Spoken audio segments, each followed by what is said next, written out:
আসসালামু আলাইকুম প্রিয় ছাত্রছাত্রীবৃন্দ, আশা করি তোমরা ভালো আছো। ডিমলিয়া ইসলামিয়া ডিগ্রি কলেজ অনলাইন ক্লাসে তোমাদেরকে স্বাগতম। আমি আবারও যুক্ত হচ্ছি মোহাম্মদ মোয়াজ্জেম হোসেন, প্রভাষক, উৎপাদন ব্যবস্থাপনা ও বিপণন, ডিমলিয়া ইসলামিয়া ডিগ্রি কলেজ। আমরা গত ক্লাসে আলোচনা করেছি ব্যষ্টিক পরিবেশের উপাদান নিয়ে। আমরা আজকে আলোচনা করব সমষ্টিক পরিবেশের উপাদান। সমষ্টি পরিবেশের উপাদানগুলো বাহ্যিক ও পরোক্ষভাবে বিপণন কার্যক্রমকে প্রভাব বিস্তার করে, ফলে কোম্পানির পক্ষে উৎপাদনগুলোর প্রভাব নিয়ন্ত্রণ করা সম্ভব হয় না।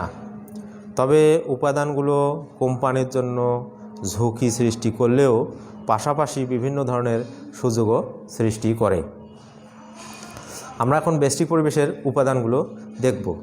ব্যষ্টিক পরিবেশের উপাদানগুলো হচ্ছে জনমিতিক পরিবেশ, অর্থনৈতিক পরিবেশ, প্রাকৃতিক পরিবেশ, প্রযুক্তিগত পরিবেশ, রাজনৈতিক পরিবেশ ও সাংস্কৃতিক পরিবেশ।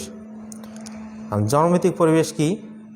কোনো একটি নির্দিষ্ট অঞ্চলের জনসংখ্যার আয়তন, ঘনত্ব, অবস্থান, গতিশীলতার ধারা, বয়স, ধর্ম, পেশা ইত্যাদি উপাদানের সমন্বয়ে গঠিত অবস্থাকে আমরা জনমিতিক পরিবেশ বলি।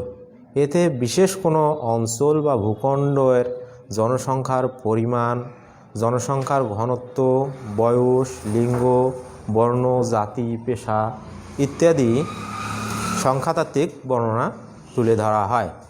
জনমিতিক পরিবেশে বিপণনকারীর কাছে প্রধান আগ্রহের বিষয়, কারণ এর সঙ্গে জনগণ জড়িত এবং জনগণই বাজার সৃষ্টি করে। এবারে আসা যাক অর্থনৈতিক পরিবেশ। কোনো দেশের অর্থনীতির উপর যে সকল বাহ্যিক উপাদান ভোক্তাদের ক্রয় ক্ষমতার এবং ব্যয়ের ধরনের উপর প্রভাব বিস্তার করে, সেগুলোর সমষ্টিকে অর্থনৈতিক পরিবেশ বলে। অর্থাৎ ভোক্তার ক্রয় ক্ষমতা, ব্যয়ের ধরনের উপর প্রভাব সৃষ্টিকারী উপাদানগুলো নিয়ে অর্থনৈতিক পরিবেশ গঠিত হয়।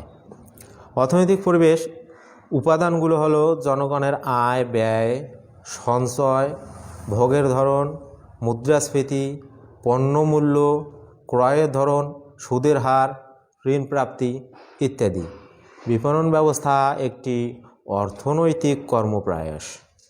অর্থনৈতিক পরিবেশের উপাদানগুলোর গতিশীলতার উপর বিপণন ব্যবস্থার উন্নয়ন ও প্রবৃদ্ধি নির্ভর করে। তাই বাজারে কেবলমাত্র জনগণ থাকলেই চলে না, ক্রয় ক্ষমতা সম্পন্ন এবং ক্রয়ে ইচ্ছুক জনগণ থাকা প্রয়োজন, কারণ দেশের অর্থনৈতিক কাঠামো পণ্য বিপণনের উপর প্রভাব সৃষ্টি করে। মানুষের যদি আয় বেশি থাকে তাহলে সে বেশি ক্রয় করবে এবং তার চাহিদাগুলোও বেশি থাকে। আয় যদি কম থাকে তাহলে সে কম ক্রয় করবে এবং চাহিদাও কম হবে। এদিক দিয়ে বিপণনকারীকে অবশ্যই সতর্ক দৃষ্টি রাখতে হবে। প্রাকৃতিক পরিবেশ।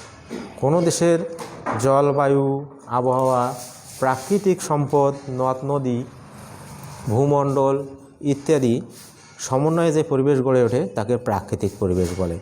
জলবায়ু, আবহাওয়া, নদ নদী, ভূমণ্ডল, প্রাণী, বন জঙ্গল ইত্যাদি এ পরিবেশের অন্তর্ভুক্ত।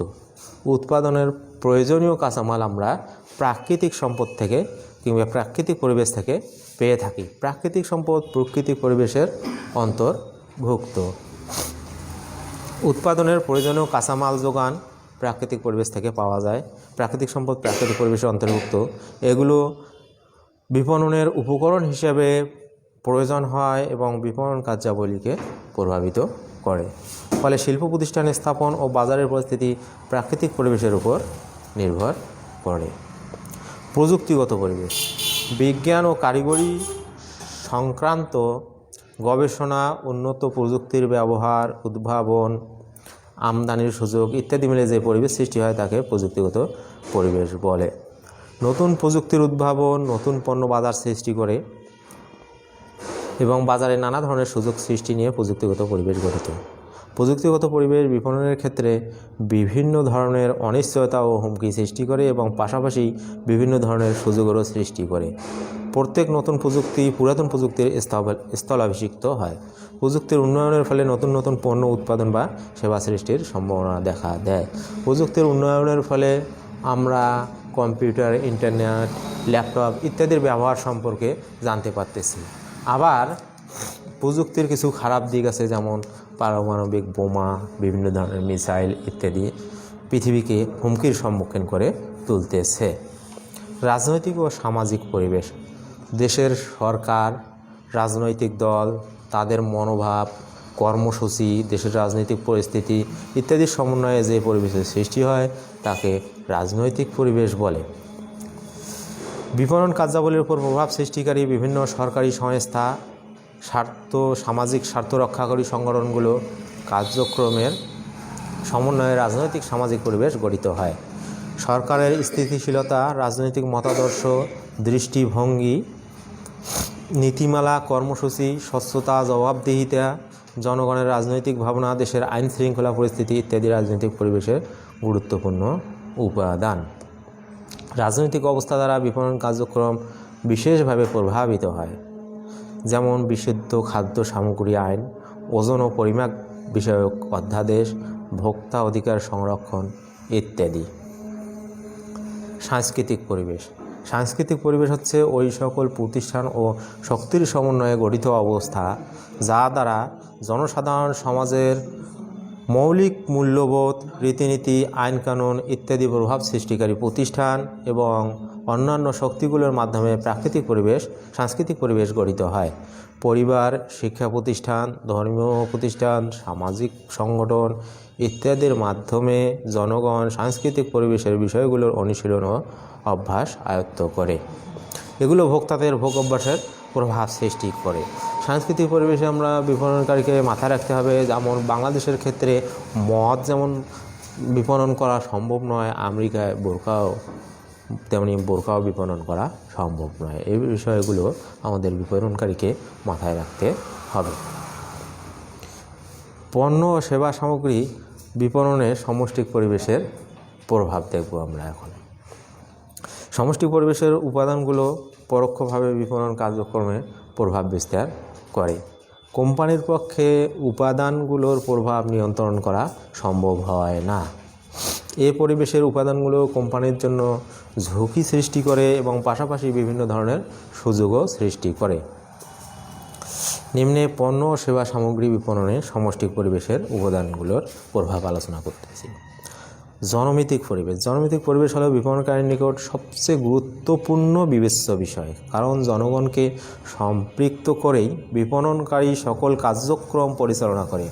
তাছাড়া জনগণই পণ্য বা সেবা বাজারের মূল উপাদান। পরিবেশের অন্যতম উপাদান হিসেবে জনসংখ্যা বিপণনের উপর প্রভাব বিস্তার করে। জনসংখ্যার পরিমাণ, ঘনত্ব, বয়স, ধর্ম, বর্ণ, পেশা ইত্যাদি এই পরিবেশের উপাদান। জনসংখ্যার বয়স কাঠামোর পরিবর্তন, বয়সের পার্থক্যের কারণে মানুষের চাহিদারও পরিবর্তন হয়, যেমন শিশু ও বয়স্কদের চাহিদা একই রূপ নয়।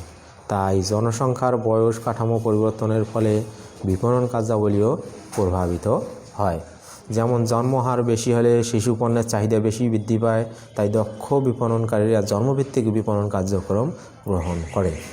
পারিবারিক জীবনধারা পরিবর্তন, যুগের সাথে তাল মিলিয়ে মানুষের পারিবারিক জীবনধারায় ব্যাপক পরিবর্তন এসেছে। জনগণের পারিবারিক জীবনধারা পরিবর্তিত হওয়ায় নারী শিক্ষার প্রসার, কর্মজীবী মহিলাদের সংখ্যা বৃদ্ধি, বিলম্বে বিবাহ করার প্রবণতা, একক পরিবারের ধারণা ইত্যাদি কারণে পারিবারিক জীবনধারার গতি পরিবর্তিত হচ্ছে। এ কারণে আংশিক রান্না করা খাবার, স্ন্যাক্স জাতীয় খাবার, ওয়াশিং মেশিন, ওভেন তৈরি, পোশাক ইত্যাদি পণ্যের চাহিদা বৃদ্ধি পাওয়ায় বিপণন কার্যক্রমের উপর প্রভাব সৃষ্টি করছে। জনসংখ্যার ভৌগোলিক অবস্থান পরিবর্তন, জনসংখ্যার ভৌগোলিক অবস্থান পরিবর্তন বিপণনের উপর প্রভাব বিস্তার করে। প্রাকৃতিক কারণে নদী ভাঙ্গন, অর্থনৈতিক সুবিধার প্রত্যাশা, উচ্চ জীবনযাপনের প্রত্যাশা ইত্যাদির কারণে শহরায়ন ও শহরের জনসংখ্যা বৃদ্ধির প্রবণতা বিপণন কার্যাবলীকে প্রভাবিত করে। শিক্ষা ও পেশার প্রভাব, শিক্ষা ও পেশা পণ্য সেবা সামগ্রী বিপণনে প্রভাব বিস্তার করে। তাই সমাজে শিক্ষার হার ও পেশার বণ্টন বিপণনকারীর নিকট গুরুত্বপূর্ণ বিষয় বলে বিবেচিত হয়। শিক্ষিত ও অশিক্ষিত ক্রেতার মধ্যে পণ্যের পছন্দ, যোগাযোগ মাধ্যম, ক্রয়, প্রেষণা, বিজ্ঞাপন, আবেদনের প্রতি সাড়াদান ইত্যাদি বিভিন্ন ক্ষেত্রে ভিন্নতা দেখা দেয়। বৈচিত্র্যতা বৃদ্ধি। বিভিন্ন দেশের জনগণের মধ্যে জাতিগত ও বর্ণগত বৈচিত্র্যতা বিদ্যমান।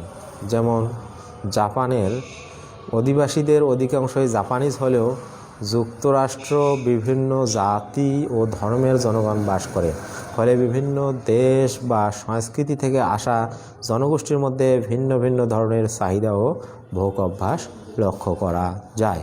বড় বড় কোম্পানিগুলো ভোক্তাদের বৈচিত্র্যময়তা বিষয়টাকে গুরুত্ব দিয়ে থাকে, এক বা একাধিক উপদলের জন্য পণ্য সেবার কার্যক্রম পরিচালনা করে। তো সুপ্রিয় শিক্ষার্থীবৃন্দ, ভালো থেকো, দেখা হবে আগামী ক্লাসে। ধন্যবাদ।